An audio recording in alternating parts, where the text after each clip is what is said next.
Hello students. आज के इस वीडियो में है क्लास 10 का chapter number 11।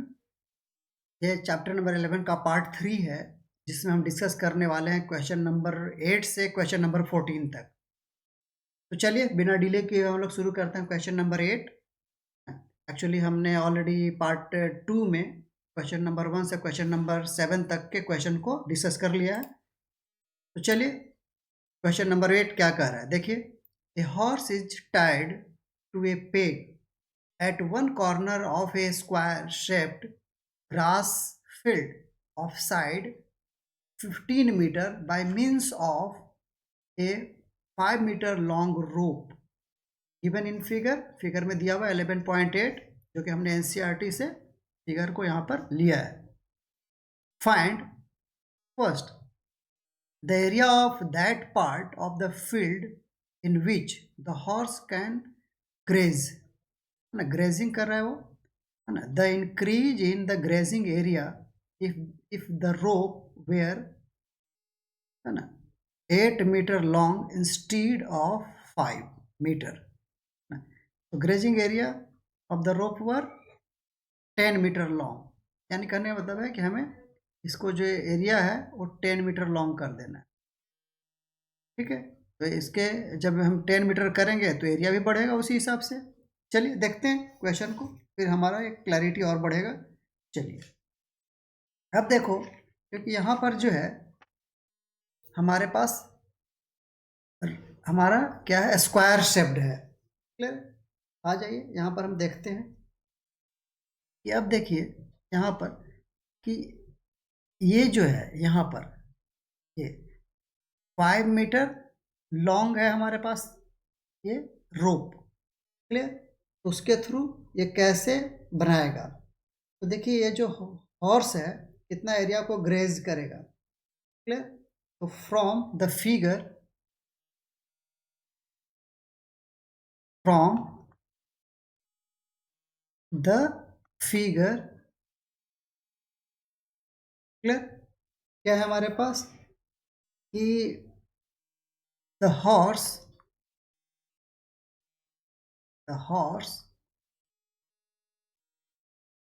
Can grazed grazed grazed the 90 degree sector area. Clear हुआ, समझ में आ रहा है। देखिए यहीं से यहाँ तक का एरिया को ग्रेज करेगा वो। क्या देखिए ये जो मैं लाइन ड्रॉ कर रहा हूँ, ठीक है, इतना, और ये यहाँ पर ये 90 डिग्री एंगल बन रहा है। देखिए क्या है, हमारा क्वाड्रेंट है ये, ठीक है, ये क्या है ना, क्वाड्रेंट बना रहा है 90 डिग्री एंगल के साथ। ठीक है, अब जो है आप यहाँ पर देख लो कि therefore area that can grazed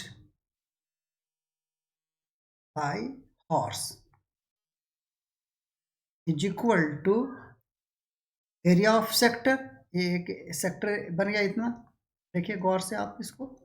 ठीक है, ये सेक्टर बन रहा है, तो ये क्या हो जाएगा 90/360 इंटू पाई आर स्क्वायर। तो आर हमारा 5 है, जो रोप की लेंथ है। ठीक है, तो रोप का लेंथ 5 इंटू 5 आर स्क्वायर हो गया हमारे लिए, इज इक्वल टू, हमें यहाँ पर यूज करना है 1/4 into 3.14 into 25। Clear, is equal to, ये सॉल्व करके आ रहा है 19.625 सेंटीमीटर स्क्वायर। क्लियर, अब आ जाइए अगला। अब suppose length of, second case है हमारे पास, इफ लेंथ ऑफ रोप, ठीक है, रोप है ना, कितना हम कर दिया, इज 10 मीटर। ठीक है, इस केस में आर जो हो गया हमारे पास 10 मीटर हो गया। ठीक है, आर जो है हमारा 10 मीटर लॉन्ग हो गया। ठीक है, अब क्या आ जाइए यहाँ पर, अब जो है area, area of sector, sector ही बनेगा है ना, सेक्टर इज इक्वल टू क्या हो जाएगा हमारे पास 90 अपॉन 360। ठीक है, याद रखना कि ये जब एरिया बनेगा तो ऐसा ही रहेगा, ऐसा नहीं कि बदल जाएगा कुछ और, सिर्फ ये एरिया बढ़ जाएगा ऐसे। ठीक है, लेकिन रहेगा सेक्टर ही, 90 डिग्री का ही एंगल होगा, सिर्फ आर हमारा बढ़ गया यहाँ तक। ठीक है, तो आर ऐसा, अब जो है वो इतने एरिया को कवर कर पाएगा। ठीक है, इतने एरिया को है ना ग्रेज कर पाएगा। तो यहाँ पर into pi 3.14 into r, 10 into 10। Clear है, अब ये जो हमारा सॉल्व होकर के आ रहा है, ये हमारा आ जाएगा 78.5। ठीक है, ये सेंटीमीटर में नहीं था, ये मीटर में है। ठीक है, तो मीटर स्क्वायर यहाँ पर भी, यहाँ पर भी मीटर स्क्वायर, यहाँ पर भी मीटर स्क्वायर। क्लियर, अब आ जाइए increase in grazing area, increase in grazing, grazing area, area is equal to क्या हो जाएगा, जो पहले था है ना 10 मीटर पर 78.5 माइनस 5 मीटर पे कितना था 19.625।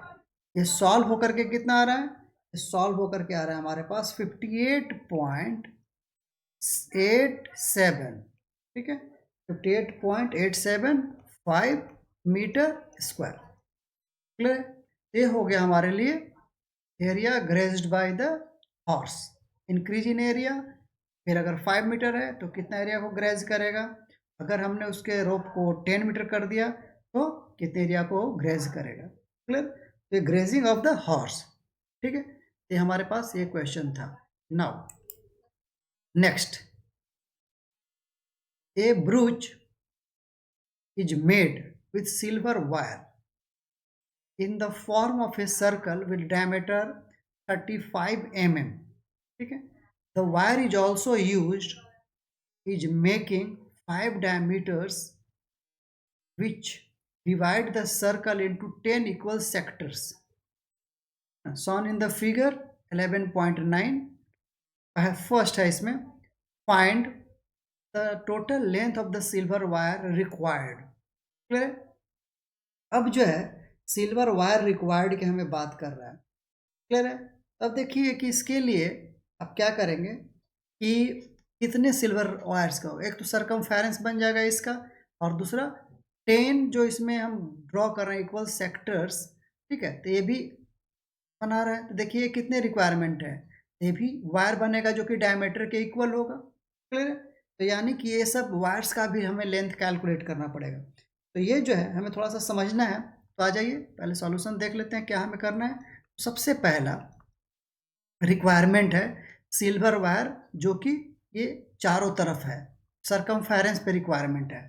तो सरकमफेरेंस का क्या हो जाएगा हमारे लिए, तो आ जाइए सबसे पहले देख लेते हैं कि हमें हमारे पास क्या है, we have diameter d is equal to 35 mm हमें दिया हुआ है, तो आर इज इक्वल टू क्या हो जाएगा 35 अपॉन 2।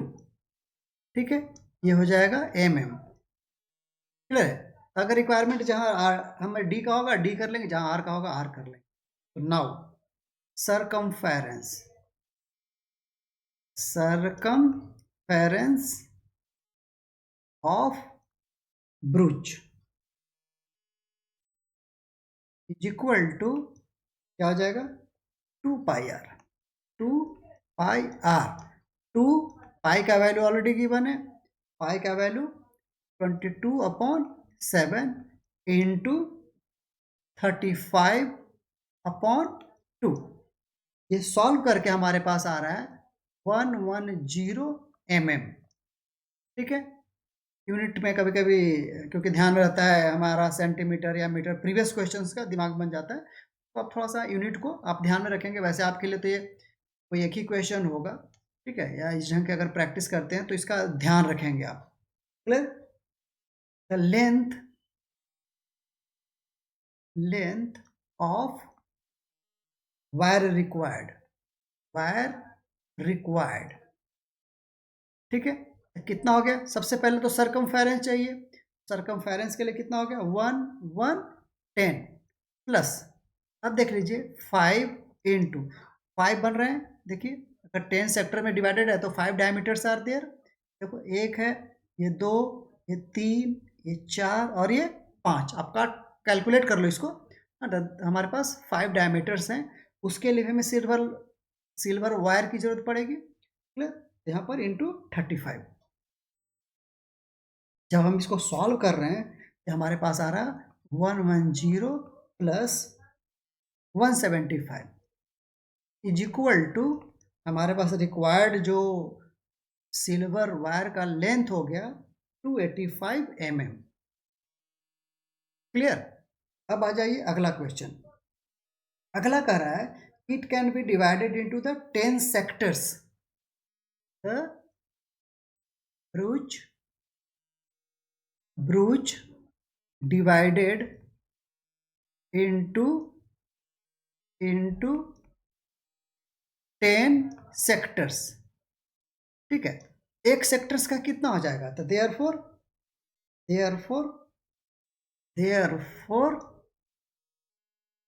एंगल क्या हो जाएगा? सबटेंड कितना करेगा? Clear? Angle subtend by one sector is equal to 360 upon 10 is equal to 36 degree. Clear है? अब आ जाइए, अब एरिया ऑफ ईच सेक्टर निकाल दीजिए। तो therefore area of each sector, clear, is equal to, हमारे पास थीटा अपॉन 360 होता है फॉर्मूला। लिख देने के बाद theta upon 360 into pi r square. Theta is 36 upon 360 into pi 22 upon 7 into r 35/2 into 35/2। जब हम इसको सॉल्व कर रहे हैं तो सॉल्व करके आ रहा है ये 385 अपॉन 4 सेंटी, सॉरी mm, यही मिस्टेक होता है थोड़ा, ठीक है। तो आप इसको ध्यान से देखेंगे तो it will be very easy, है ना। ये हो गया mm² या स्क्वायर मिलीमीटर। क्लियर है? ये था हमारा भरूच का ईच सेक्टर का एंड हमारा सिल्वर रिक्वायर्ड, दोनों हमारा आंसर आ गया। यानी कि एक आंसर ये हो गया और दूसरा आंसर हमारा यहाँ पर हो गया, ठीक है। अब आते हैं अगले क्वेश्चन की ओर। अगला क्वेश्चन क्या कह रहा है? क्वेश्चन नंबर 10, है ना। An umbrella has 8 ribs which is equally spaced, assuming umbrella to be a flat circle of radius 45 centimeter. Find the area between the two consecutive ribs of the umbrella। यानी भी sector का हमें area निकालना है, जो कि यहाँ पर आप देख रहे हैं कि ये अम्ब्रेला है। ऑलरेडी ये भी आपका डायग्राम जो है एनसीईआरटी में दिया है। और ये देखिए उसका पार्ट, जो ऊपर वाला पार्ट है उसको अगर हम ओपन कर रखें तो ऐसा बन रहा है। 8 रिब्स आर देयर, यानी कि 4 डायमीटर आपको यहाँ दिखेगा, है ना। चलिए शुरू करते हैं। यहाँ पर क्या हो जाएगा हमारे पास? सबसे पहले हम देखेंगे कि देयर आर, कितने हैं हमारे पास? देयर आर 8 रिब्स, ठीक है। There are 8 ribs, clear, in an umbrella, ठीक है। अम्ब्रेला में हमारे 8 रिब्स हैं, ठीक है। Angle, therefore angle made by, अगर हम 2 रिब्स के बीच में एरिया बनेगा, है ना, तो 2 रिब्स कह लें या, है ना, तो हाँ, एंगल मेड बाय 2 रिब्स, ठीक है। 2 रिब्स इज इक्वल टू कितना होगा हमारे लिए 360 upon 8 is equal to 45 degree. Clear है? ये देखिए यहाँ पर 2 रिब्स का ये हो गया। इसका मतलब टोटल ऐसा नहीं है कि एरिया रिब्स में के सेक्टर कम हो जाएंगे, सेक्टर 8 ही रहेंगे। देखिए 1 2 3 4 5 6 7 8, ठीक है। तो ये हमारा 8 सेक्टर बनेगा टोटल, ठीक है। ये हो गया सेक्टर। आ जाइए area between, therefore area between, ठीक है, टू कंसेक्यूटिव कंसेक्यूटिव कंसेक्यूटिव क्या हो जाएगा, रिब्स। रिब्स यानी कि ये हमारा सेक्टर बन रहा है, ठीक है। इज इक्वल टू, ये क्या हो गया, theta upon 360 into pi r square is equal to, theta का वैल्यू हमारे पास 45 अपॉन 360 इंटू पाई। पाई का वैल्यू यहाँ पर 22/7। देखिए एक्चुअली क्या है कि क्वेश्चन के जो चैप्टर है, चैप्टर के शुरू में ही लिख रखा है कि पाई इज इक्वल टू 22/7। अगर कहीं स्पेशली मेंशन, स्पेसिफिक मेंशन नहीं है कि पाई इज इक्वल टू 3.14 या ऐसा, उस समय तक आप 22/7 ही लेना है, कंसिडर करना है, ठीक है। तो ये हम अपनी मर्जी से नहीं करेंगे।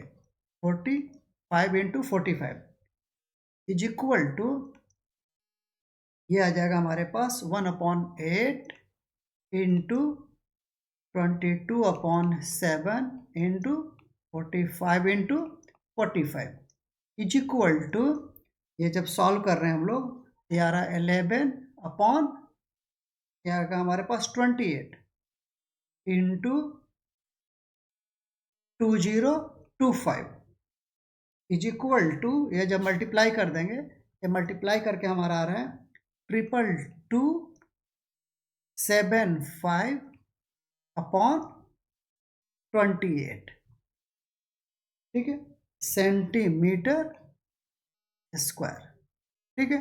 ये हमारा रिक्वायर्ड आंसर हो गया। क्लियर है? अब देखिए अगला क्वेश्चन। अगला क्वेश्चन क्या कह रहा है? अगला क्वेश्चन कह रहा है कि a car has 2 wipers which do not overlap. Clear?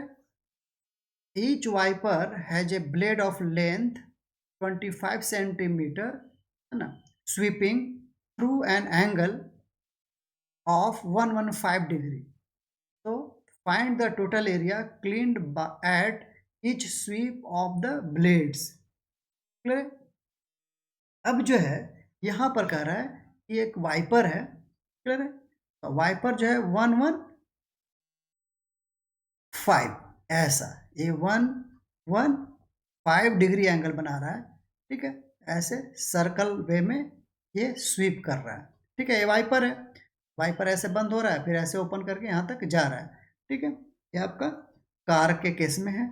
ये 25 सेंटीमीटर है, तो ये भी 25 ही होगा क्योंकि सेम ही वाइपर है, ठीक है। ये वो आप मान ले रहे हैं, ठीक है।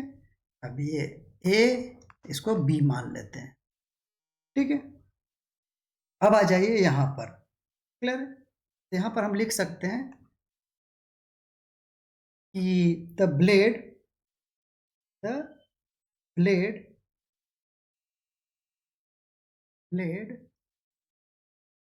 स्वीप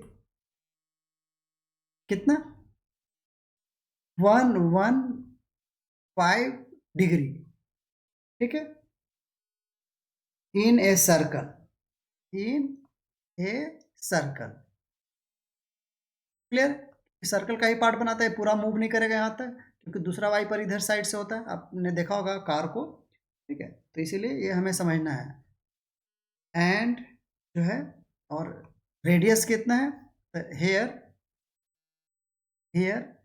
रेडियस, रेडियस क्या होगा, वाइपर का लेंथ, वाइपर का लेंथ ही रेडियस होगा, radius r is equal to 25 centimetre. Clear है?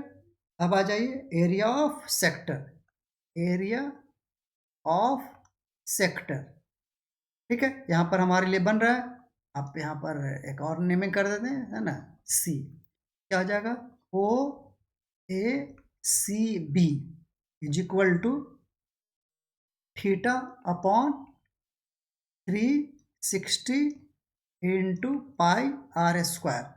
थीटा हमें पता है 115, 360 इंटू पाई, वैल्यू 22/7 इंटू, ये हो जाएगा हमारे लिए 25 इंटू 25। क्लियर है? इसको जब हम सॉल्व कर रहे हैं, ये सॉल्व करके आ रहा है 158,125 upon 252 clear, centimetre square. Clear? Therefore area, क्योंकि ये जो है दोनों ब्लेड चलेंगे, लेफ्ट हैंड साइड में भी और राइट हैंड साइड में, therefore area swept by two blades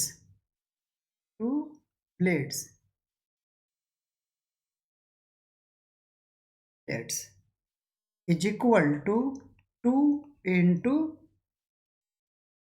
ये एरिया एक के द्वारा इतना स्वेप हो रहा है, ठीक है, तो आ जाइए 158,125 upon 252 centimetre square is equal to, एक कैंसिल हो जाएगा 126 टाइम में, ये आ रहा है हमारे पास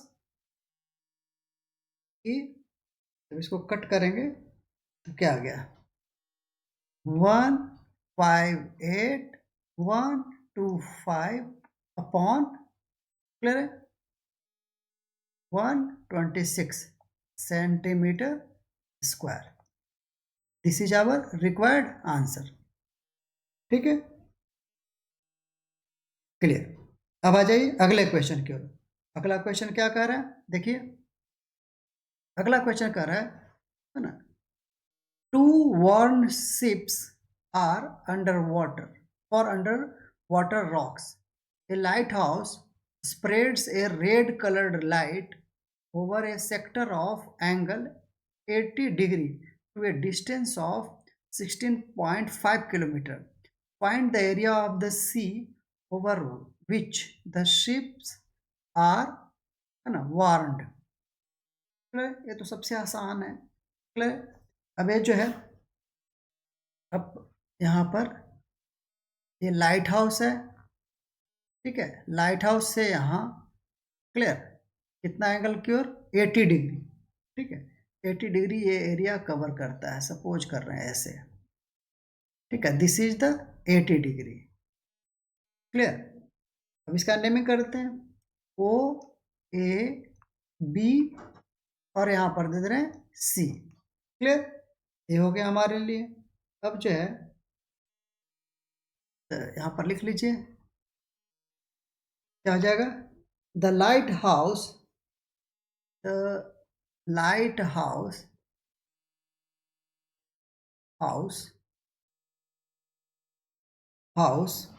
spreads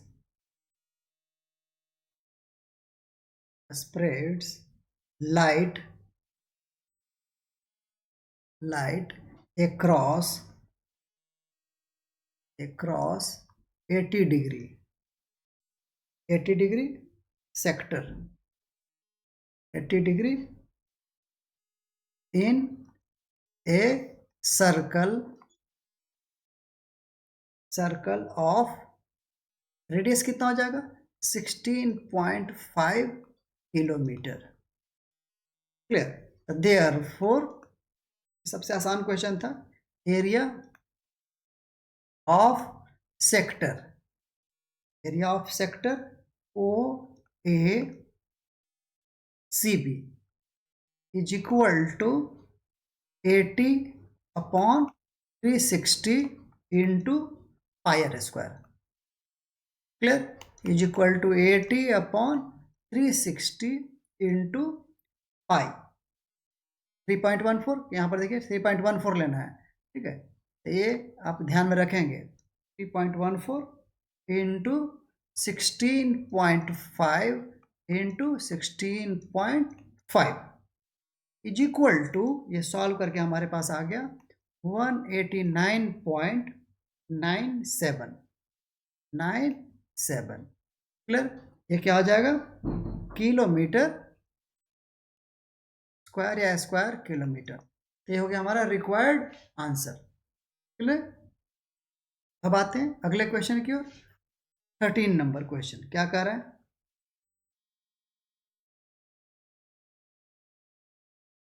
A round table cover has 6 equal designs as shown in the figure 11.11. If the radius of the cover is 28 centimeter, find the cost of making the design at the rate of 0.35 per centimeter square. Clear है? Use root 3 is equal to 1.7. Clear है। अब देखिए इसको थोड़ा हमें ध्यान से समझना है और ये थोड़ा हमें इसको ढंग से इसका टाइम देना पड़ेगा। अब जैसे क्या कर रहे हैं, यहाँ पर भी एक ट्रायंगल बनेगा, ठीक है, और हमें इसको सॉल्व करना पड़ेगा। तब देख लीजिए, पहले हम देख ले रहे हैं यहाँ पर, जैसे यहाँ पर अगर हम सेंटर ले रहे हैं, दिस इज आवर सेंटर, एक एक को हम पहले सॉल्व कर रहे हैं, यहाँ से देखिए ये ऐसे। क्लियर।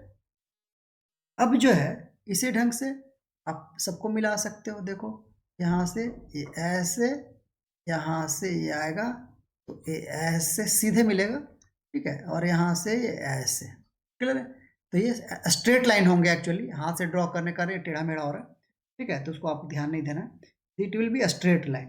क्लियर।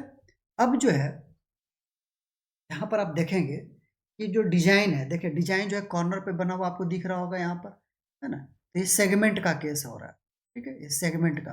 पहले हमें एक सेगमेंट का जो स्मॉल सेगमेंट बन रहा है उसका हमें एरिया निकालना पड़ेगा। तो आ जाइए, बहुत मुश्किल नहीं है। तो सबसे पहले आते हैं कि इसमें कितने डिजाइन हैं, ठीक है, 6 इक्वल डिजाइन हैं, 6 डिजाइन है, यानी कि एक डिजाइन का जो सेक्टर है कितना बन रहा है, तो हमें सेक्टर पहले डिफाइन करना पड़ेगा।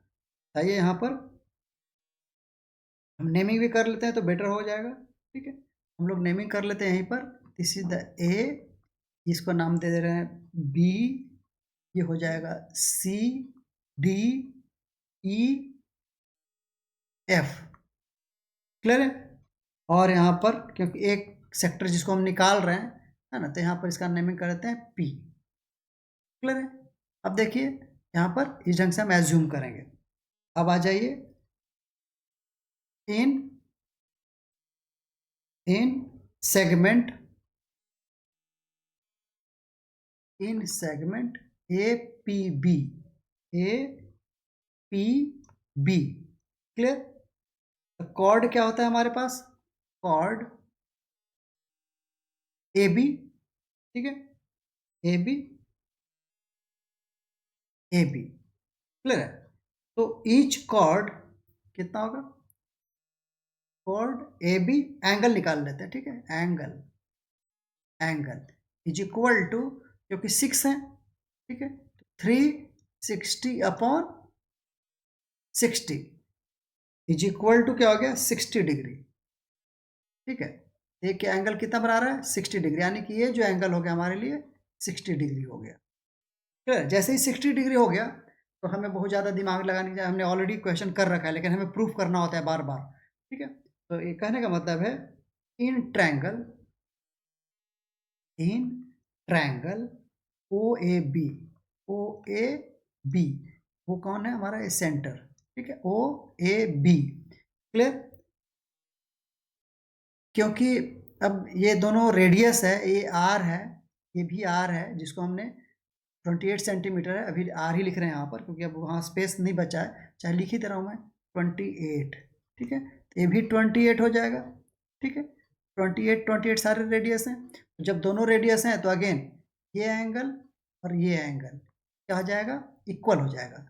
क्यों, क्योंकि ऐसा हमारे पास थ्योरम है। तो आइए यहाँ पर एंगल, यहाँ पर आ जाइए, angle O A B is equal to angle हमारे पास हो जाएगा ओ B A, O B A. क्यों? क्योंकि O A is equal to O B. ठीक है, ये हमारे पास हो गया। अब आ जाइए अगेन सेम वे जो हमने प्रीवियस क्वेश्चंस में कर रखे हैं, angle O A B plus angle क्या हो जाएगा अगला, O B A plus angle A O B is equal to 180 degree. तो अगर हम सॉल्व करेंगे इसको, है ना, अगेन आप देख लीजिए, two angle O A B is equal to 180 minus 60 क्योंकि ऑलरेडी हमें पता है कौन सा, ये वाला हमें एंगल 60 डिग्री पता है, is equal to 120 degree. Therefore angle O A B is equal to 60 degree. ठीक है, तो कहने का मतलब है कि जो ट्रायंगल हमारे पास है कौन सा है, तो देयरफॉर जब एक एंगल 60 डिग्री तो दूसरे भी 60, तो यानी कि तीनों एंगल क्या है 60 डिग्री बना रहे हैं। जब तीनों एंगल जब 60 डिग्री है तो जो ट्रायंगल होता है वो क्या होता है हमारे पास, इक्विलैटरल ट्रायंगल होता है। Therefore triangle A O B is an क्या होगा, equilateral triangle, equilateral triangle, triangle. ठीक है, ये हो गया हमारे लिए इक्विलैटरल ट्रायंगल। अब आ जाइए एरिया निकाल लेते हैं। Area of triangle A O B is equal to हमें पता है √3/4 इंटू साइड स्क्वायर। अब आ जाइए यहाँ पर क्या हो गया, हमारे पास हो गया √3/4 इंटू 28 स्क्वायर। जब इसको हम कैलकुलेट कर रहे हैं तो हमारे पास आ रहा है 333.2 सेंटीमीटर स्क्वायर। ठीक है, ये हमारे पास एक आ गया। अब आ जाइए area of sector, area of sector, sector is equal to 60/360 into pi r square. Formula लिखना चाहते हैं तो लिख सकते हैं, है ना, लेकिन ऑलरेडी हमने बहुत बार फार्मूले को डिस्कस कर रखा है, यहाँ पर फिर से मैं लिख दे रहा हूँ। क्या होता है, सेक्टर का area θ/360 into pi r square. ठीक है, ये आप याद रख सकते हैं, यहाँ पर फिर से मैंने फार्मूला लिख दिया। क्लियर, तो 60/360 into pi 22/7 into r 28/28। Clear, जब हम इसको सॉल्व कर रहे हैं इसका जो वैल्यू आ रहा है हमारे पास इज इक्वल टू, ये आ रहा है 1232/3। ठीक है, सेंटीमीटर स्क्वायर। अब आ जाइए आगे, अब क्या कह रहा है ये, अब कह रहा है area of segment, area of segment, segment में ही डिजाइन है। ठीक है, सेगमेंट यानी जो कलर्ड पार्ट आप देख पा रहे हैं यहाँ पर वही सेगमेंट है हमारे, is equal to area of sector, area of sector, इस एक सेक्टर को हम निकाल रहे हैं तो सेक्टर का हम नेमिंग ऑलरेडी कर रखे हैं।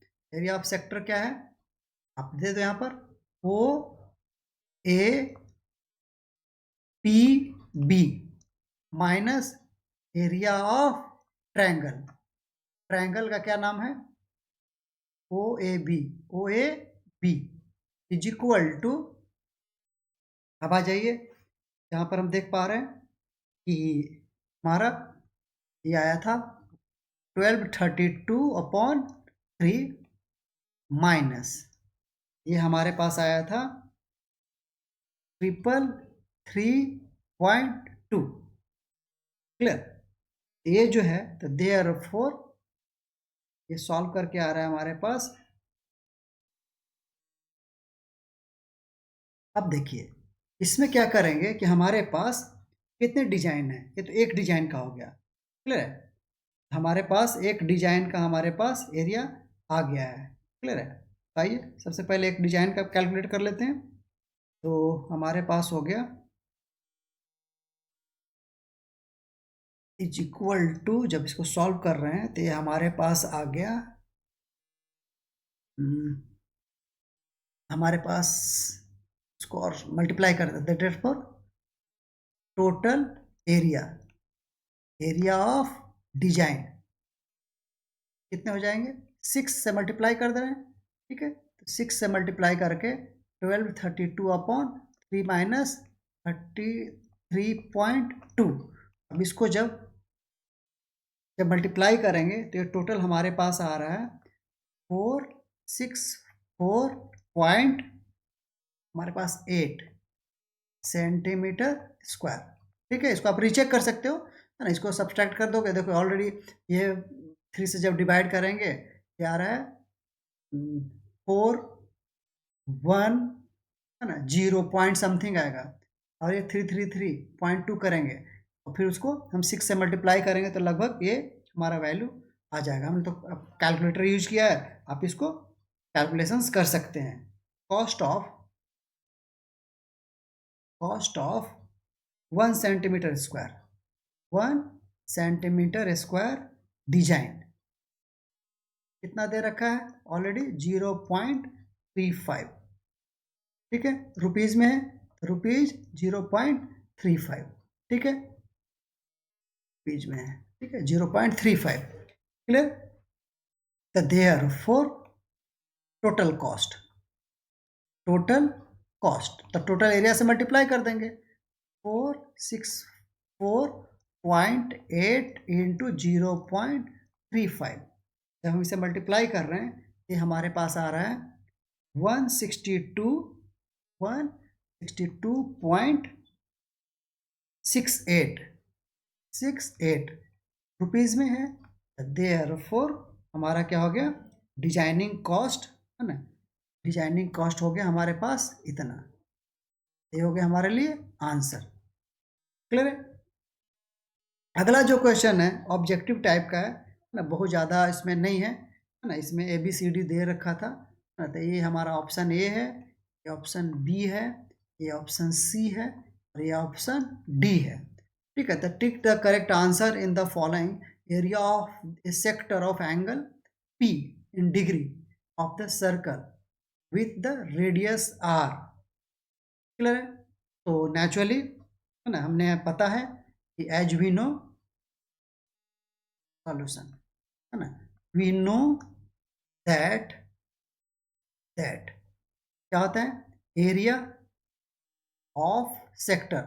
सबसे लास्ट क्वेश्चन और सबसे आसान क्वेश्चन है। ठीक है, area of sector is equal to क्या होता है, theta upon 360 into pi r square.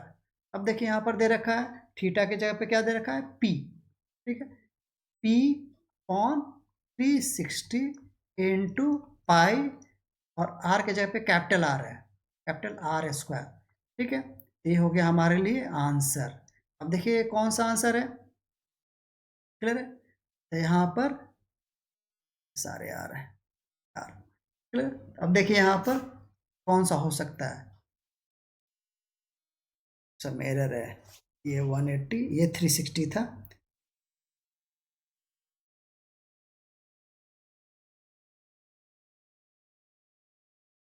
Area of the sector P in degree of a circle with radius R। Clear है? इसमें थोड़ा सा कुछ एरर है क्या? नहीं, एरर नहीं है। आ जाइए, अब देखिए यहाँ पर जो है इस फॉर्मेट में, अब देखिए क्या करते हैं, P 360 इंटू 2 से मल्टीप्लाई कर रहे हैं और ऊपर 2 से डिवाइड कर रहे हैं और 2 से मल्टीप्लाई कर दे रहे हैं पाई आर स्क्वायर। ये थोड़ा सा नॉलेज टेकिंग का है, चेकिंग कर रहा है वो आपका कि आप कितना सोच सकते हैं। तो देखिए ये हो जाएगा 720 इंटू 2 पाई आर स्क्वायर। ठीक है, तो एरिया ऑफ सेक्टर एक्चुअली हम लोग ढूंढ रहे थे कि, है ना, 360 के फॉर्म में कहाँ आंसर है, लेकिन 360 में आंसर नहीं है। उसने क्या किया, ऊपर नीचे 2 से मल्टीप्लाई कर दिया। ठीक है, तो ये हो गया हमारे पास 720 इंटू 2 पाई आर स्क्वायर। हमारा जो करेक्ट आंसर है D. Therefore D is the correct answer. ठीक है, यही थोड़ा सा